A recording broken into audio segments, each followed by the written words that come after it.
कवि होता है ऐसा पारस नाम किसी का छू देता है, एक नहीं जन्मों जन्मों तक जीवन को खुशबू देता है। ये कवि और कविता की बात हो गई।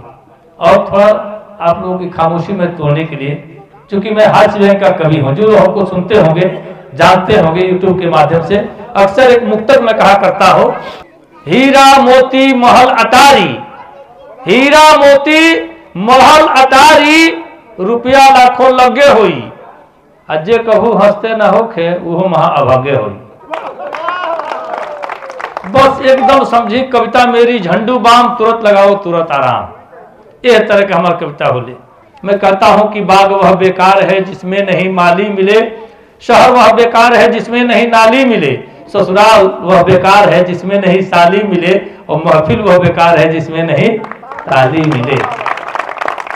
दो बातों का ध्यान आपको रखना है। एक तो यह कि जो व्यक्ति 24 घंटे में केवल 5 बार ठहाके लगाकर हंसे वो, और केवल 5 बार जोरदार ये तालियों के संघर्षण से एक ऊर्जा एक प्रकार की निकलती है। तमाम पढ़े लिखे विद्वान लोग हैं, ये दो बातें आपको ध्यान रखनी है। 5 बार जोरदार, ये दोनों हाथ अगर कस के बजाते हैं आप, ताली बजाते हैं, या 5 बार ठहाके लगाते हैं, तो आप बीमार नहीं पड़ेंगे। तमाम सारी बीमारियां आपसे दूर हो जाती हैं। मैंने तमाम टीवी चैनलों से, तमाम अपने यूट्यूब से, फेसबुक के माध्यम से कहा है कि हंसने से शरीर की 36 मांसपेशियां हरकत करती हैं, योगिक क्रिया होता है, आदमी तनावमुक्त होता है, प्राणवायु की आय बढ़ती है, इसलिए हंसना बहुत ही अनिवार्य है। अब हंसने की शर्त यह है कि आप कैसे हंसते हैं।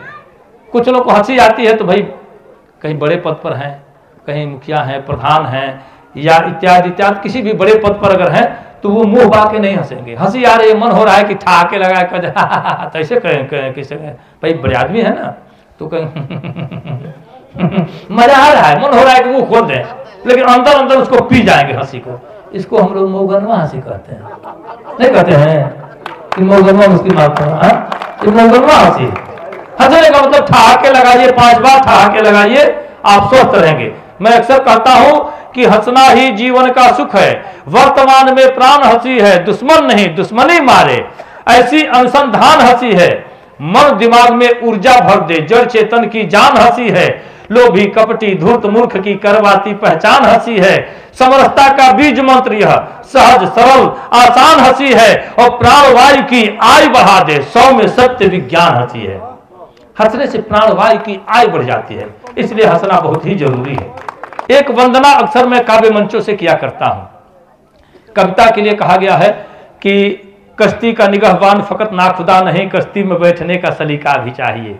पढ़े लिखे प्रबुद्ध लोगों की खुराक है कविता, और साहित्य अगर न हो, मैंने सुना है कि राष्ट्र कवि रामधारी सिंह जी दिनकर और पंडित जवाहरलाल नेहरू, ये दोनों लोग में बड़ी अच्छी मित्रता थी।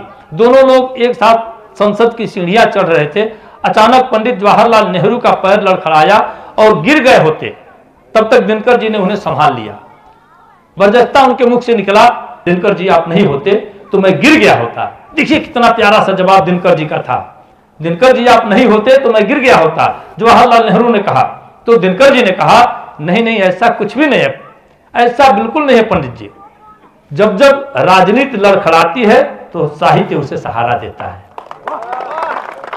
बस मामला यहीं से है, सुनिएगा।